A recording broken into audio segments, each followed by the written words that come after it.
Efendimiz Aleyhisselatü Vesselam ferman etmiş. Fesadı ümmetim zamanında kim benim sünnetime temessük etse, yani onu yaşasa, ona yapışsa, 100 şehidin ecrini, sevabını kazanabilir. Evet, sünnet-i seniyyeye ittiba mutlaka gayet kıymettardır. Hususen bid'aların istilası zamanında daha ziyade kıymettardır. Hususen fesad-ı ümmet zamanında sünnet-i seniyyenin bir adabına müraat, ehemmiyetli bir takvayı, kuvvetli bir imanı ihsas ediyor. Değerli izleyenlerimiz, aziz dostlar, Diyalog TV'de yine bir Kıbrıs'ta Ramazan programıyla sizlerle beraberiz. Ve stüdyomuzda Kıbrıs Sosyal Bilimler Üniversitesi Dini İlimler Fakültesinden Doçent Doktor Hikmet Hocam bizlerle. Hocam hoş geldiniz, sefalar getirdiniz. Hoş bulduk, sağ olun. İnşallah keyfiniz, rahatınız iyidir. Elhamdülillah, çok şükür, çok şükür. Hocam Allah iyilik versin inşallah. Ramazan'ı yaşıyoruz. Daha ne olsun? Evet hocam, sünnet-i seniyye konumuz. Dolayısıyla Ramazan ayında olduğumuz için sünnet-i seniyye ve Ramazan. Evet. Biz sizinle istiyoruz ki Ceziretül Arab'a, asr-ı saadete gidelim. Evet. O zatı Efendimiz'i vazife başında görelim. Efendimizin hayatı 24 saati, evet, özelde de Ramazan nasıl geçiyordu acaba?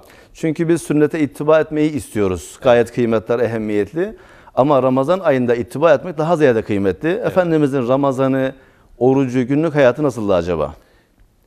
Efendim ben de sevgili seyircilerimize hayırlı Ramazanlar, hayırlı iftarlar diliyorum.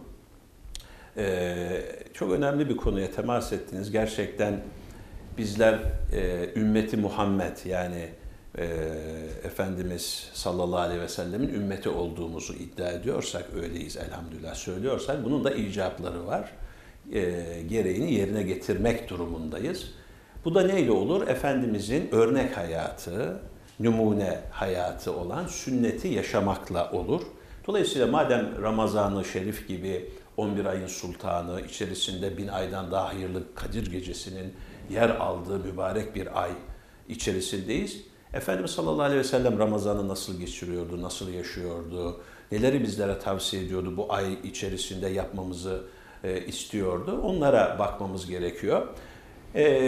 Mustafa Bey, eğer bizler hayatımızı Efendimizin hayatına böyle, ben öyle gösteriyorum, Efendimizin sünneti bu olsun, öyle kabul edelim, bizim hayatımızda bu olsun, bu şekilde hayatımızı onun hayatına böyle intibak, birebir uydurmadıktan sonra ahirette işimiz zor olacak.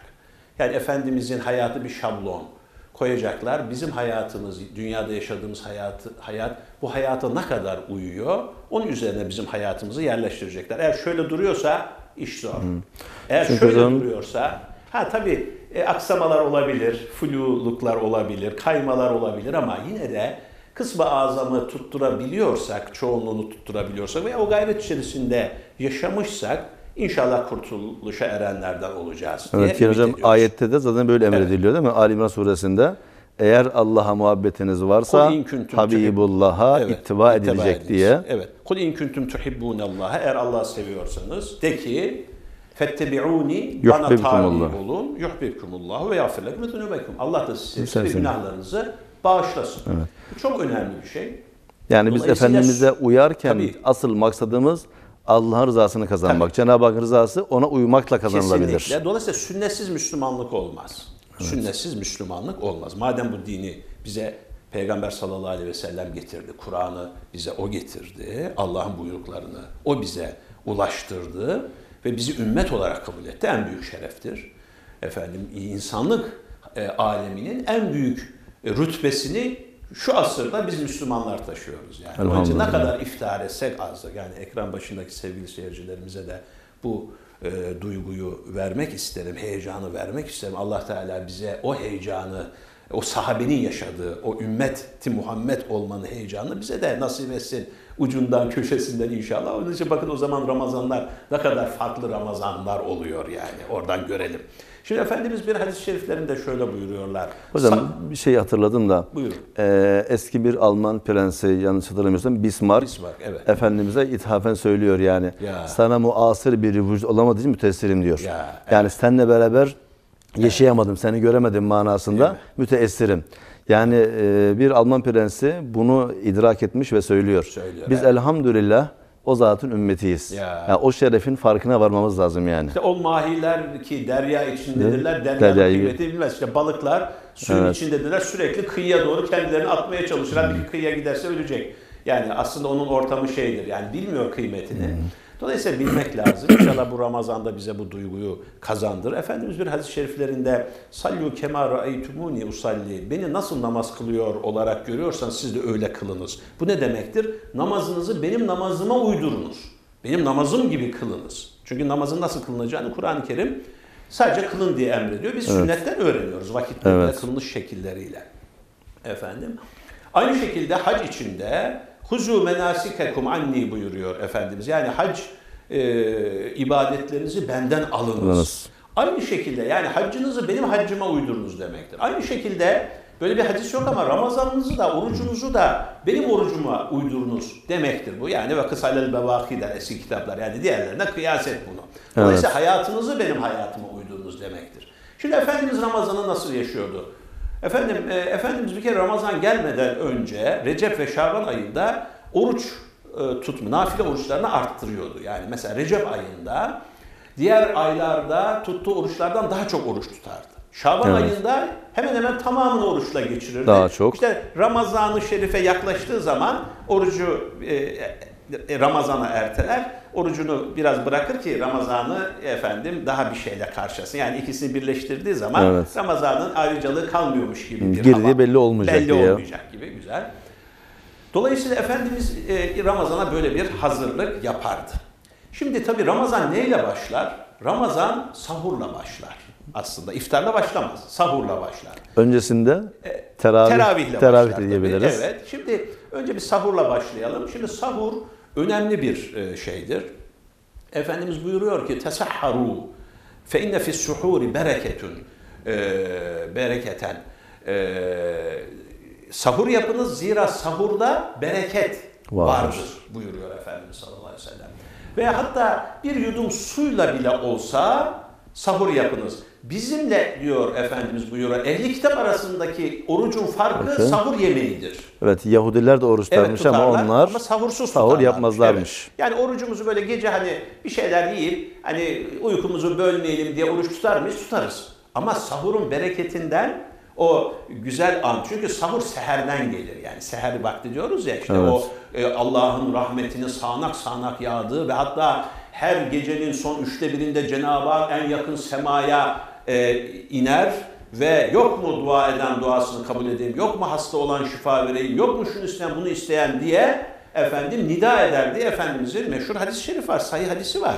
Dolayısıyla işte o sahur vaktinde, işte biz o seher vaktidir o. O sahur vaktini yemek yiyerek, hatta Efendimizin yanında sahur yemeği yiyenler de, sahabiler de olmuş. Efendimiz buyurun bu mübarek yemeğe, beraber yiyelim demiş. Yani o yemeği mübarek olarak isimlendiriyor Hatta Efendimiz. her bir lokmasına sevap verildiği söyleniyor. Tabii, yani tabii, insan tabii. yemek yiyor, Kesinlikle. ihtiyacı karşılıyor ama Cenab-ı Hak ona sevap Kesinlikle. yazıyor.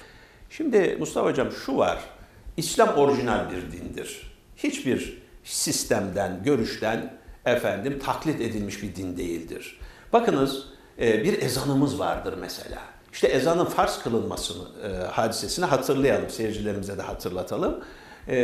İşte namaz kılınıyor ama namaza çağrıyı nasıl yapacağız diye istişare ediliyor. Efendimiz sallallahu aleyhi ve sellem sahabesiyle istişare ediyor. Bir vahiy yok burada, yani Kur'an vahyi gibi bir vahiy yok. İşte kimisi diyor ki çan çalalım filan. Diyorlar ki bu Hristiyanların adeti. Evet. İşte kimisi işte boru üfleyelim, kimisi ateş yakalım filan falan. Böyle hep diyorlar ki işte o mecusilerin bu şeyi, yani bize orijinal bir şey lazım. Bakın şimdi ezanın mahiyetini de burada sevgili seyircilerimizle paylaşmış olalım. Ne kadar önemli bir şeydir ezan. O arada Abdullah bin Zeyd radıyallahu anh bir rüya görüyor. Aynı rüyayı Hazreti Ömer de görüyor. Rüyasında ezan öğretiliyor. Geliyor Efendimiz'e söyleyince diyor ki Bilal'e bunu öğret, ezanımız bu olsun. Ezan sesini duyunca Hazreti Bilal radıyallahu anh ezan okuyunca Hazreti Ömer de duyuyor, geliyor. Ya bunu kim söyledi diyor. Ben de bu gece rüyamda gördüm diyor. Ve hakikaten Efendimizin de tabii ki tensibiyle ezan bizim 5 vakit namazımızın bir sembolü, İslam'ın sembolü haline geliyor. Ezanın kelime anlamı hocam nedir? Çağrı demek. Çağrı. Davet demek. Müezzin. Müezzin Çağıran demek. Çağıran demek tabii. Aslında çağrıyı müezzin yapıyor ama Evet. Allah adına yapıyor Ya aslında. tabii. İşte bu ezanlar ki şehadetlerin Dinin dinin temeli. temeli. Ebedi yurdumun üstünde benim inlemeli diyor ya Akif. Evet. Hakikaten öyle. Efendimiz sallallahu aleyhi ve sellem ordusunu sefere gönderirken diyor ki sabah vakti bir köye yolunuz düşerse o köye hemen baskın yapmayın. Bekleyin. Ezan sesi geliyorsa ilişmeyin. Bakın sembol işte. Evet. Eğer ezan sesi gelmiyorsa demek ki orası Müslüman bir köy değildir. Evet, o çok önemli bir şey. Yani işte bu ezan bir orijinalliği gösteriyor. Efendim aynı şekilde oruçta da bir orijinallik var. İşte o da sahur yemeği. Hocam bir atıf yapabilir miyim Evet, bununla buyurun. ilgili? O hadiseyle bir örtüşen. Çanakkale Savaşı'nda İngilizler biliyorsunuz Hindistan'dan birçok Müslümanı alıp geliyorlar. Geliyorlar. Hatta Biz diyorlar Avustralya, halifeyi, Yeni Zelanda'dan getiriyorlar. burada yani Müslümanların getirilmesi Getirilmesini, esas. evet. Ya biz halifeyi kurtarmaya gidiyoruz diyerek getiriyorlar. Ve onları bize karşı savaştırıyorlar. Evet. Ve sabaha karşı Hindistan'da Müslümanlar Çanakkale'nin ki o kenar köylerinden, sahil köylerinden ezan sesini duyuyorlar. Ya. Ve diyorlar ki bunlar Müslüman.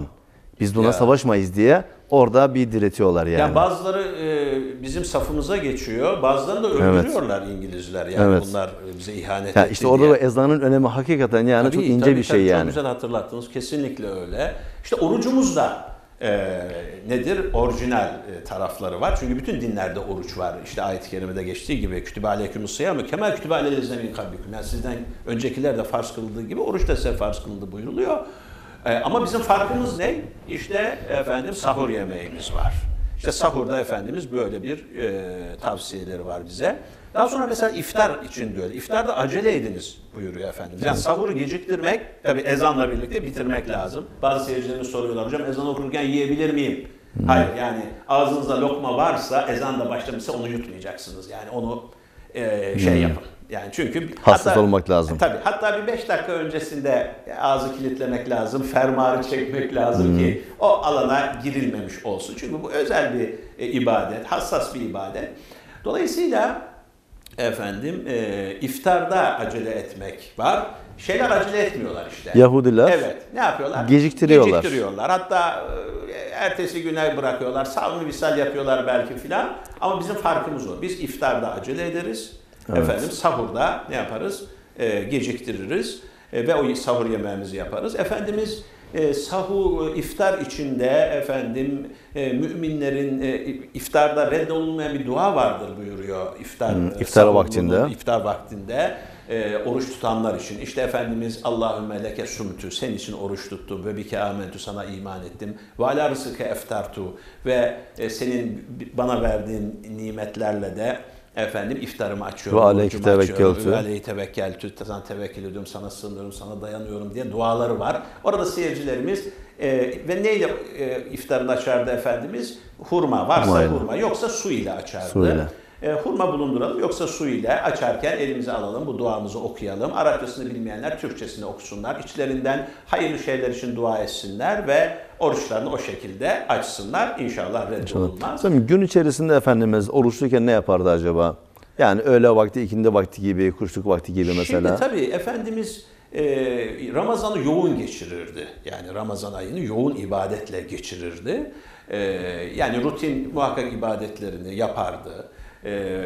Efendimiz sefere çıktığı da olurdu yani Ramazan ayında. Yani Ramazan vardır diye bir sefere çıkmadığı söz konusu değil mesela. Bir sefer esnasında diyor, biz diyor oruç tutmuyorduk diyor. Malum zaten yolcu için, hasta için ayette geçiyor. Ruhsat var. Sadece Abdullah bin Revaha ile radıyallahu anh ile Efendimiz sallallahu aleyhi ve sellem oruç tutuyorlar, Ramazan orucunu. Diğer sahabiler tutmuyorlar çünkü yolun meşakkati var. Hatta Efendimiz böyle devesinin üzerindeyken serinlemek için bir su kabından su alıp başına döktüğü rivayetler de var. Yani dolayısıyla sevgili seyircilerimiz, yani oruçluyken işte serinlemek için duş alabilir miyiz? Yutmadıktan sonra duş da alınabilir, serinleyebilir insan. Yani Cenab-ı Hakk'ın rahmeti ne kadar geniş. Yani mesela oruçta böyle bir ruhsat verilmiş. Verilmiş tabii. Eğer tabii. Cenab-ı Hak istemese vermeyebilirdi. Kesinlikle. Demek ki kullarını eziyet etmek istemiyor. İstemiyor. Bize zorluk çıkarmıyor tabiri caizse. Yuridullahu bikumul yusra ve la yuridu bikumul usra. Siz hafızsınız işte, Allah sizin için kolaylık diliyor, zorluk dilemiyor gelmiyor diye. Yani evet. Ya işte o zorluk içindeki kolaylığı görmek lazım. Yani Efendimizin hadis-i şerif var. Yani Ramazan'ın kıymetini bilseydiniz senenin bütün günlerinin Ramazan olmasını isterdiniz. Onu söyleyecektim ben. Yani öyle bir ay ki fazileti üstünlüğü öyle bir ay ki insan onu bilseydi eğer keşke 12 ayın 12'si de Ramazan olsaydı diye isteyecekmişiz tabii. Yani. Şimdi tabii burada bir de teravih namazı var. Çünkü men kâme Ramazâne imanen ve ihtisaben gufre lehu ma taqaddeme min zenbih buyuruluyor. Yani kim Ramazan'ın gecelerini ihya ederse onun gelmiş geçmiş bütün günahları bağışlanır. Hadis-i şerif var. İşte o gecenin kâme Ramazan, gecenin ihyasının teravih namazı olduğunu söylüyor alimlerimiz yani. Evet.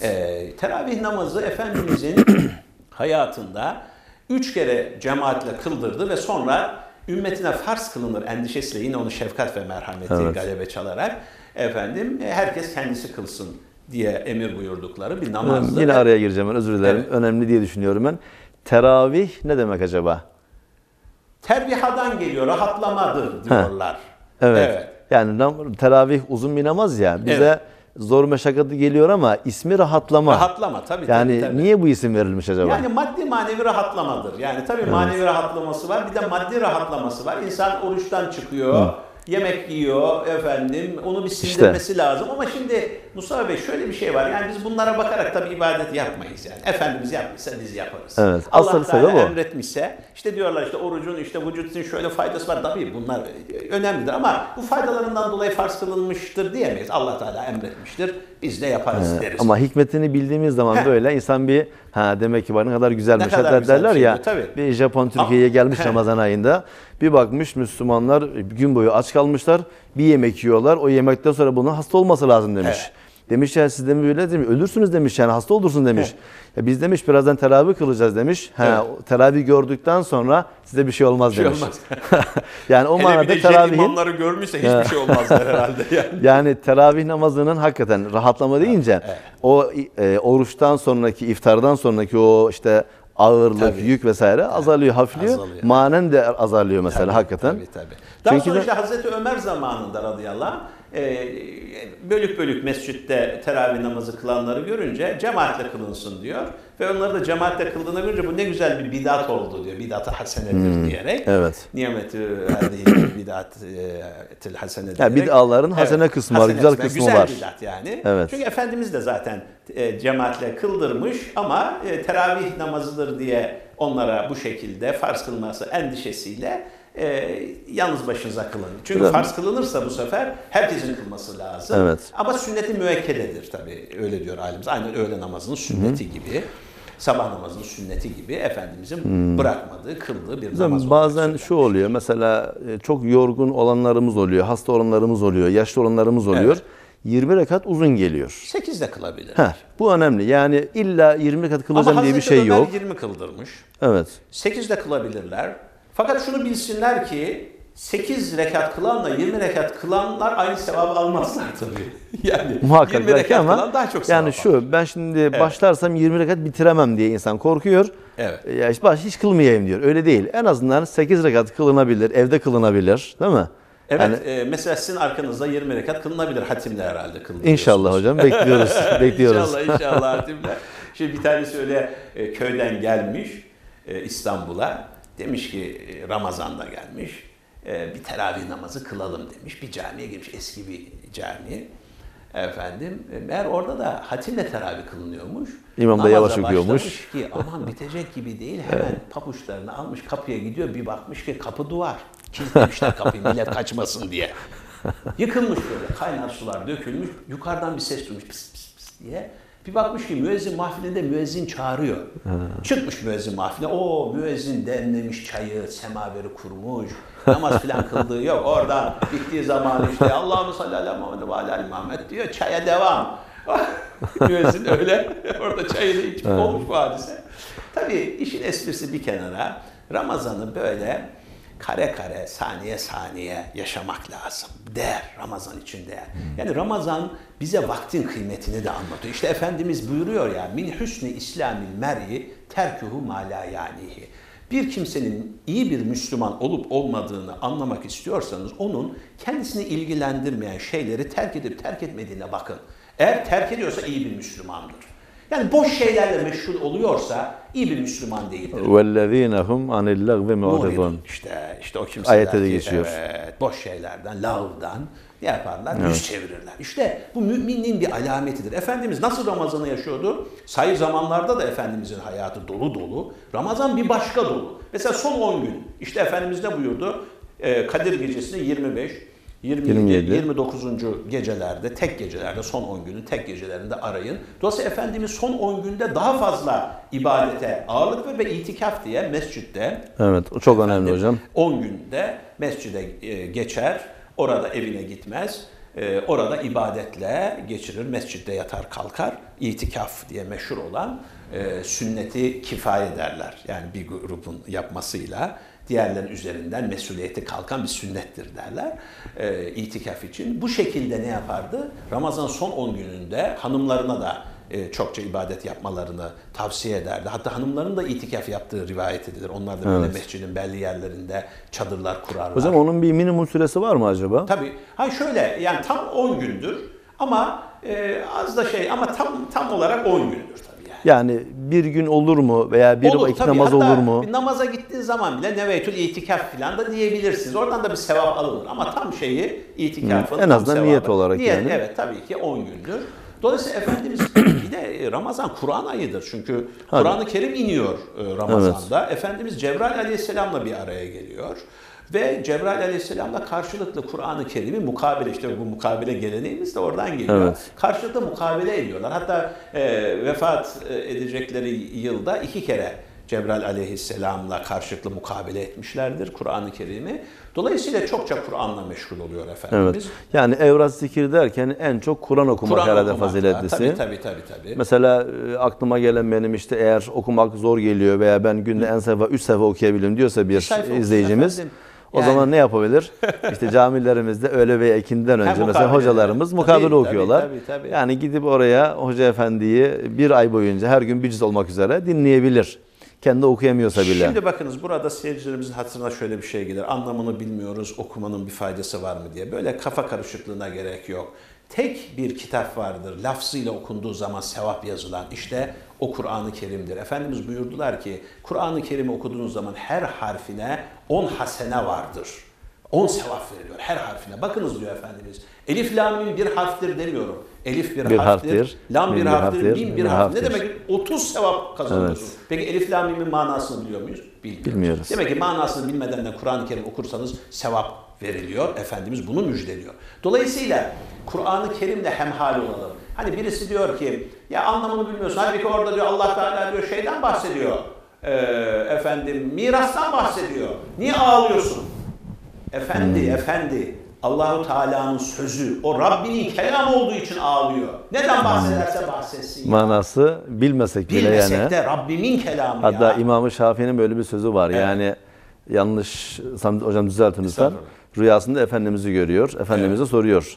İşte ümmetinin en faziletli ibadet hangisidir diye. Efendimiz Kur'an okumaktır diyor. Aklına bir soru daha geliyor. Peki diyor anlamını bilmeyerek olsa öyle mi diyor? Evet diyor. Anlamını bilmese de en faziletli ibadet Kur'an okumaktır diye Efendimiz bize müjdeyi veriyor. Bakınız Üseyd bin Hudayr radıyallahu anh var. Bir gün hurma harmanında, hurmaların böyle toplandığı yerde Kur'an okuyordu kendisi. Kur'an okumaya başladığı zaman bir bulut geldi böyle üzerine doğru. Atına da bağlamıştı. Atı ürktü. Böyle yaptı filan. Kur'an-ı Kerim'i durdurdu. Baktı bulut gidiyor, at sakinleşti. Tekrar okumaya başlayınca sesli okuyor, bulut geliyor filan. Atına atladı, baktı ki olağanüstü bir durum var. Hemen oradan kaçtı, mescide geldi. Efendimiz'e anlatınca dedi ki, onlar dedi meleklerdi, senin Kur'an'ını, okuduğun Kur'an'ı dinlemek üzere gelmişlerdi dedi. Bakınız. Evet. Yani melekler Kur'an'ın anlamına, tabii biz burada Kur'an'ın anlamı çok önemlidir tabii. Yani bir şeyi anlamak için lafzından okuyacaksınız. Lafız anlama götürecek değil mi? Tabii anlamı önemli bizim için muhakkak ama yani bu anlamı da bizi sağlayacak olan lafızdır. Yani lafzı namazda zamm-ı sure olarak başka bir metin okusanız namazınız bozulur yani. Hocam buna ilave olarak hani böyle İstanbul'da bir camide bir hocamız çok güzel Kur'an-ı Kerim okuyormuş. Evet. Yine bir gün işte böyle onu da başka bir camiye davet ediyorlar. Evet. Tabii gidiyorlar ki camide 4-5 kişi var. Hoca efendi orada güzel bir Kur'an-ı Kerim okuyor. Tabii onu da davet eden kişi de üzülmüş değil mi? Evet. İşte hoca efendi sen buraya biz çağırdık, çok güzel Kur'an okuyorsun ama hani 4-5 kişi var demiş. Keşke cami şöyle dolu olsaydı, Yani. seni bütün insanlar dinleseydi demiş. O hocam şöyle cevap vermiş. Ben demiş Kur'an'ı hiçbir zaman insanlara okumadım ben demiş. Ya. Ben kendimi okuyorum demiş. Evet. Yani bir kişi olsun, 100 kişi olsun fark etmez. Biz Kur'an-ı Kerim'i insanlara değil de kendimize okumalıyız aslında yani. Onun için diyoruz ki öyle bir Kur'an okuyalım ki okuduğumuz Kur'an'ı melekler dinlesin. İnşallah. Hocam Yani, çok teşekkür ediyoruz. Sağ biz olun, teşekkür var ederiz olun. efendim. Bir de infak var. O da çok önemli. Allah yolunda Efendimiz esen rüzgardan daha cömertti Ramazan'da buyurdu sahabi anlatırken Efendimiz'i. Çokça infak ederdi. Yani, fakir fukarayı sevindirirdi. Tabii fıtır sadakamız var, onu vereceğiz. Fakir fukarayı da sevindireceğiz. Ramazan-ı Şerif'i ana hatlarıyla Efendimiz böyle geçirirdi diye. Hocam çok teşekkür ediyoruz. Sağ olun, var olun. Teşekkür Hakikaten ederiz. çok istifade, feyizli bir sohbet oldu. İnşallah hocam inşallah yine bekleriz sizi diyelim. İnşallah. Seve seve. Büyük Evet sevgili dostlar, değerli dinleyenlerimiz. Bir Kıbrıs'ta Ramazan programında yine bir sohbetimizi tamamlamış bulunuyoruz. Hakikaten hocamız bizi coşturdu. Bu mübarek Ramazan'ın tadını biraz daha böyle güzel almış olduk. Kendisine hakikaten teşekkür ediyoruz. Ey insanlar! Fani, kısa, faidesiz ömrünüzü, baki, uzun, faydalı meyveler yemek ister misiniz? Madem istemek insaniyetin iktizasıdır, öyleyse baki hakikin yoluna sarf ediniz. Sünnet-i seniyye ittibaı adet eden adam, adatını yani sıradan işlerini ibadete çevirebilir, bütün ömrünü semeredar ve sevaplar yapabilir. Efendim hayırlı, bereketli Ramazanlar. Esen kalınız.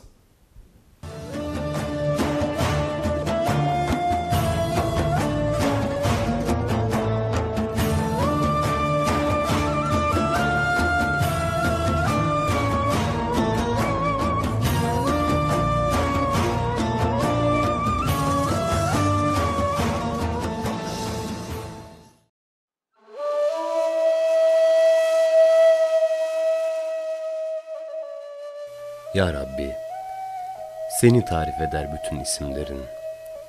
Dualarımızı güzel isimlerine şahit kıldık. Şahitliğimizi kabul eyle. Ya Rabbi sen evvelsin. Senin varlığın evvelden evvel. Senindir sırrını kavrayamadığım ezel. Sen öncelerden de öncesin. Senindir zaman. Sen öncesizsin. Her şeyin aslı senin katındadır. Her işin başı senin yanındadır. Yokken bana sahip çıkan sensin. Benden önce beni anan sensin. Önceleri yoktum, sen var eyledin. Sonraları unutulacağım, sen an beni. Ya Rabbi sen ahirsin. Sensin sonraların sonrası, nihayetin yok senin. Her şeyin sonu senin yanında, her işin sonucu senin lütfunla. Seninle sona erer hasretlerim, sende son bulur beklemelerim. Seninle güzelleşir sonum, sende gerçek olur umutlarım. Seninle sonsuzlaşır an, senin müjdenle genişler zaman.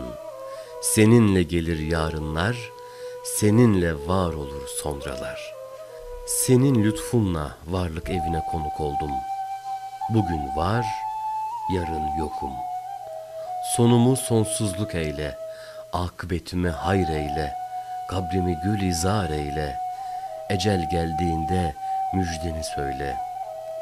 Ya Rabbi sen zahirsin. Her şeyin yüzünde kudret ve rahmetiyle görünen sensin. Her şey kendini gösterdiğinden çok seni gösterir. Sen zahir olmasan ışık kör kalır. Seni görür gibi yaşamakla güzelleştir halimi. Senden başkası şahit olmaya değmiyor. Zuhuruna şahit olanlardan eyle beni. Seni anlatan kelimeler hiç bitmiyor. Ayetlerine şahit yaz beni. Gözlerim seni görmeye yetmiyor. Kalbimde görünür eyle kendini. Duaları kabul ettiğin şu anda duy sesimizi. Senin yüce isimlerinle ettiğimiz duaları kabul eyle. Bizleri affet, bizleri bağışla. Amin.